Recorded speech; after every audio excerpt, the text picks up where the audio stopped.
अस्सलामुअलैकुम dear students. आज हमारा जो लेक्चर है वो लेक्चर नंबर 6 है, चैप्टर नंबर 10 का। तो आज हमने जो टॉपिक पढ़ना है वो है वेव मोशन। तो हमारा जो नेक्स्ट चैप्टर है वो अब स्टार्ट हो चुका है, नेक्स्ट हाफ। तो पहला हाफ जो था वो सिंपल हार्मोनिक मोशन के बारे में था, जो दूसरा हाफ है वो हमारा है वेव्स के बारे में। तो वेव मोशन जो है, वेव की हम सबसे पहले डेफिनेशन करेंगे, फिर इसको एक्सप्लेन करेंगे कि वेव कैसे पैदा होती है एक्सपेरिमेंट्स के जरिए, फिर इसकी टाइप्स को भी एक्सप्लेन करेंगे। तो डेफिनेशन है, a wave is a disturbance in a medium. Medium कोई भी हो सकता है, सॉलिड, लिक्विड, गैस, कोई भी चीज जो पार्टिकल्स रखती हो उसको हम मीडियम कह सकते हैं। तो मीडियम्स में जो डिस्टरबेंस पैदा होती है उसको हम वेव कहते हैं basically, which causes the particles of the medium to undergo vibratory motion. तो ये खसूसियत है कि जब भी वेव्स पैदा होती है तो मीडियम के पार्टिकल वाइब्रेट करते हैं, वाइब्रेटरी मोशन करते हैं, टू एंड फ्रो मोशन करते हैं about mean position, about their mean position in equal intervals of time. तो ये जो हमारे पास उनकी वाइब्रेटरी मोशन होती है ये पीरियोडिक होती है। पीरियोडिक का मतलब है कि मीन पोजीशन से एक एम्पलीट्यूड तक जितना टाइम लगेगा और दूसरी तरफ एक मीन पोजीशन से दूसरी तरफ एम्पलीट्यूड में जितना टाइम लगेगा, दोनों टाइम हमारे पास इक्वल होंगे, तो इसलिए हम कहते हैं इनइक्वल इंटरवल्स ऑफ टाइम। तो वेव्स जो है बेसिकली हमारे पास इनकी दो जो है बड़ी कैटेगरीज हैं। एक हमारे पास मैकेनिकल वेव्स है, दूसरी इलेक्ट्रोमैग्नेटिक वेव्स है। तो इलेक्ट्रोमैग्नेटिक वेव्स की हम डेफिनेशन करते हैं, which do not require any medium for their propagation. तो ऐसी वेव्स होती हैं जो एक जगह से दूसरी जगह ट्रैवल करती हैं, तो उन्हें किसी सॉलिड, लिक्विड, गैस, किसी मीडियम की जरूरत नहीं पड़ती। फॉर एग्जांपल हमारे पास सन से रेज आ रही है, जैसे कि हमारे पास सन से हीट आती है, लाइट आती है, तो सन और अर्थ के दरमियान स्पेस है, कोई भी मीडियम मौजूद नहीं है, तो वो रेज जो है उनको किसी मीडियम की जरूरत नहीं है, वो इलेक्ट्रोमैग्नेटिक नेचर की होती हैं।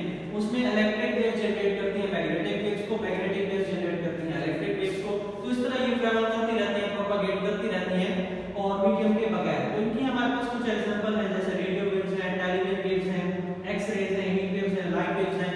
तो ये कुछ हमारे पास एग्जांपल्स हैं इलेक्ट्रोमैग्नेटिक वेव्स की। वेव्स की जो दूसरी कैटेगरी है वो है मैकेनिकल वेव्स। मैकेनिकल वेव्स की हम डेफिनेशन करते हैं, which require any medium for their propagation. तो उनको एक जगह से दूसरी जगह जाने के लिए किसी न किसी मीडियम की जरूरत होती है, ऐसी वेव्स को हम जो है वो मैकेनिकल वेव्स कहते हैं। मैकेनिकल वेव्स में हमारे पास दो कैटेगरीज होती है, लॉन्गिट्यूडनल वेव्स और ट्रांसवर्स वेव्स। तो इनको हम एक्सप्लेन करेंगे। इससे पहले हम एक्सपेरिमेंट देखते हैं कि दो एक्सपेरिमेंट हमारे पास जिनकी मदद से आप खुद घर भी बैठकर वेव्स को जो है वो प्रोड्यूस कर सकते हैं और देख सकते हैं कि वेव्स क्या होती है। पहला है एक्टिविटी 10.1 है। तो ये एक्सपेरिमेंट आप कर सकते हैं। इस तरह एक टब है, एक बर्तन है, उसके अंदर पानी ले, तो उस पानी के अंदर तो पानी जो है वो बिल्कुल जो है वो उसमें कोई भी डिस्टर्बेंस नहीं होगी, उसके आगे कार प्लेस कर दे, कोई चीज रख दे वहां पर, एक पेंसिल की मदद से इसको अप एंड डाउन मूव करें, पेंसिल को अप एंड डाउन मूव करें वाटर के अंदर। तो अब आप देखेंगे कि वाटर के अंदर डिस्टर्बेंस क्रिएट होगी। तो ये डिस्टर्बेंस जो है ये लहरों की सूरत में, वेव्स की सूरत में होगी। तो ये आगे ट्रैवल करेंगे, आप देखेंगे कि वो कार को भी डिस्प्लेस करेगी, कार भी अप एंड डाउन मूव होगा।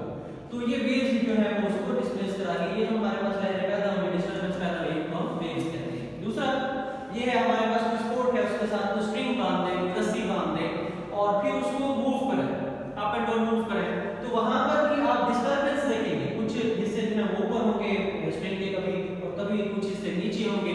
तो ये भी हमारे पास जो है वो वेव्स पैदा होती है, डिस्टर्बेंस हम वेव्स कहते हैं। ठीक है, तो ये दो एक्सपेरिमेंट्स हो गए जो हम खुद घर में कर सकते हैं वेव्स को प्रोड्यूस करने के। तो अब हमें एक्सप्लेन करना है इसको मैकेनिकल वेव्स की टाइप्स को। तो उसके लिए हमारे पास एक डिवाइस जो है वो यूज की जाती है दोनों को एक्सप्लेन करने के लिए, लॉन्गिट्यूडनल को भी और ट्रांसवर्स को भी। उसको कहते हैं हेलिकल स्प्रिंग। तो स्लिंगी भी उसको कहा जाता है कॉमन नेम के तौर पर। हेलिकल स्प्रिंग है हमारे पास, एक स्प्रिंग है जैसे कि ये हो गया। तो इसकी मदद से हम जो है वो वेव्स की टाइप्स को एक्सप्लेन करते हैं। तो पहले हम एक्सप्लेन कर रहे हैं हमारे पास जो लॉन्गिट्यूडनल वेव्स है। लॉन्गिट्यूडनल वेव्स को कंप्रेशनल वेव्स भी कहा जाता है। हमारे जो साउंड वेव्स है, जो हम बोलते हैं, हमारी आवाज की वेव्स है, वो कंप्रेशनल वेव्स है। तो आइए देखते हैं कि ये कंप्रेशनल वेव्स कैसे पैदा होती हैं और इनकी क्या प्रॉपर्टीज है। तो हमारे पास ये हेलिकल स्प्रिंग हो गया, तो इसको हमने मूव करना है। तो यहाँ पर दिखाया गया है कि मूवमेंट ऑफ हैंड, तो आपने बैक एंड फोर्थ मूव कराना है, आगे पीछे इसको मूव कराना है। आगे पीछे मूव कराने से क्या होगा? आगे पीछे मूव कराने से ये होगा कि स्प्रिंग पर कुछ हिस्से ऐसे बन जाएंगे जहां पर स्प्रिंग के लूप्स इकट्ठे हो जाएंगे और कुछ हिस्से ऐसे बन जाएंगे जहां पर स्प्रिंग के लूप जो है वो एक दूसरे से दूर होंगे, स्पेस्ड अपार्ट होंगे। तो ये हमारे पास दो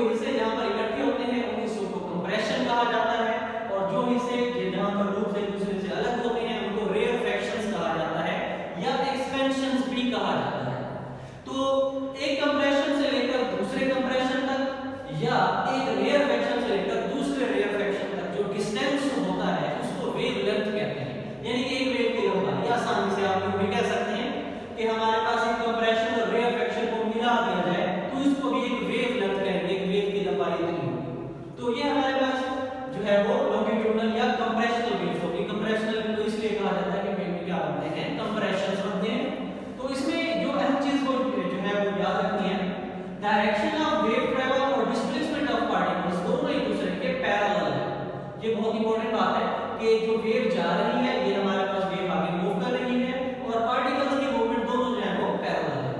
दूसरी जो हमारे पास टाइप है मैकेनिकल वेव्स की, जिनको हम ट्रांसवर्स वेव्स कहते हैं, तो उनको भी उसी डिवाइस से हम प्रोड्यूस कर सकते हैं। अब तरीका का थोड़ा डिफरेंट है। उसमें हमने मूवमेंट ऑफ हैंड रखी थी वो बैक एंड फोर्थ थी, इसमें हमने मूवमेंट ऑफ हैंड रखनी है अप एंड डाउन, यानी कि आप स्प्रिंग को हमने अप एंड डाउन मूव कराना है। उसमें बैक एंड फोर्थ मूव कराया था, इसमें अप एंड डाउन मूव कराना है। तो अप एंड डाउन मूव कराने से हम देखेंगे इस पर दो तरह के रीजन्स बनेंगे।